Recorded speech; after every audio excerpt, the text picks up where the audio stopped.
Once upon a time, in a peaceful little village surrounded by hills and fields, lived an old woman named Tara.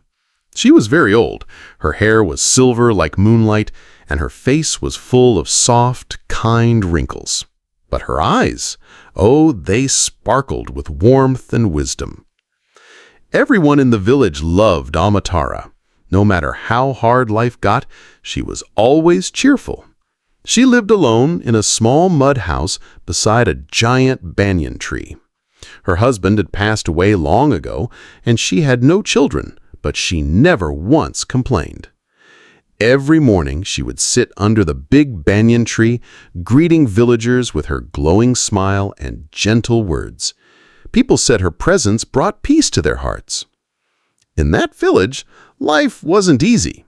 Some people worked as farmers, others as weavers, potters, or market sellers.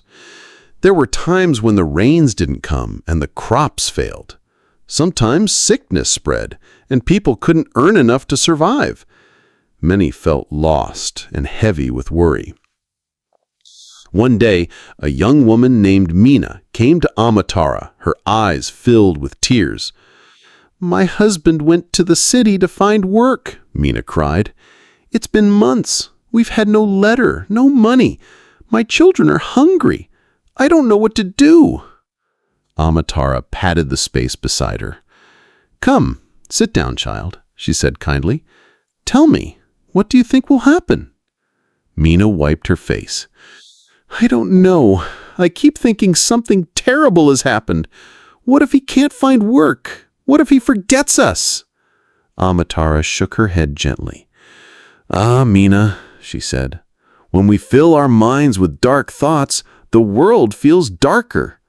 But when we let in the light, even just a little, we start to see hope.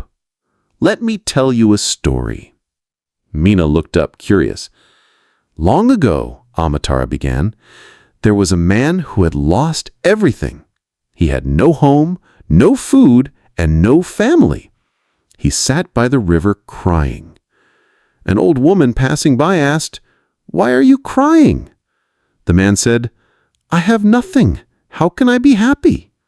The woman smiled and pointed around him. 'You have the river. You have the trees. You have the sky above and the earth below. You are alive. There is beauty around you, but you only see your sorrow.'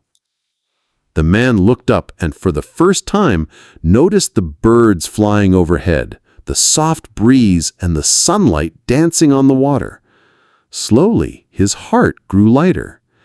And from that day on, his life began to change, not because the world changed, but because he did." Mina listened quietly. "You see, my dear," Tara said, "thinking positive thoughts doesn't make problems vanish, but it gives us the strength to face them. And sometimes, just sometimes, it brings unexpected blessings." Mina nodded slowly. "Do you really think it can change my life?" Tara smiled. "Yes. Wake up every morning and say, 'Today will be a good day.' Care for your children with love. Wait for your husband with hope, not fear.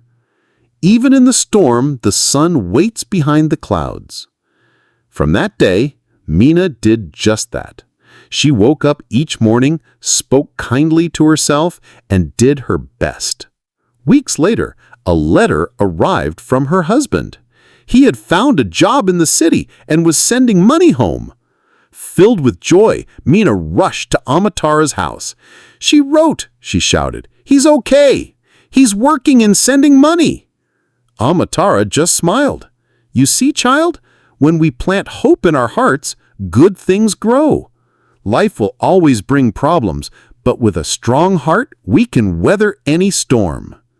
Word of Tara's wisdom spread through the village. More people came to her, seeking advice. She told them all the same thing: think good thoughts, and good will come. And so, the village slowly changed, not because life became easier, but because the people grew stronger.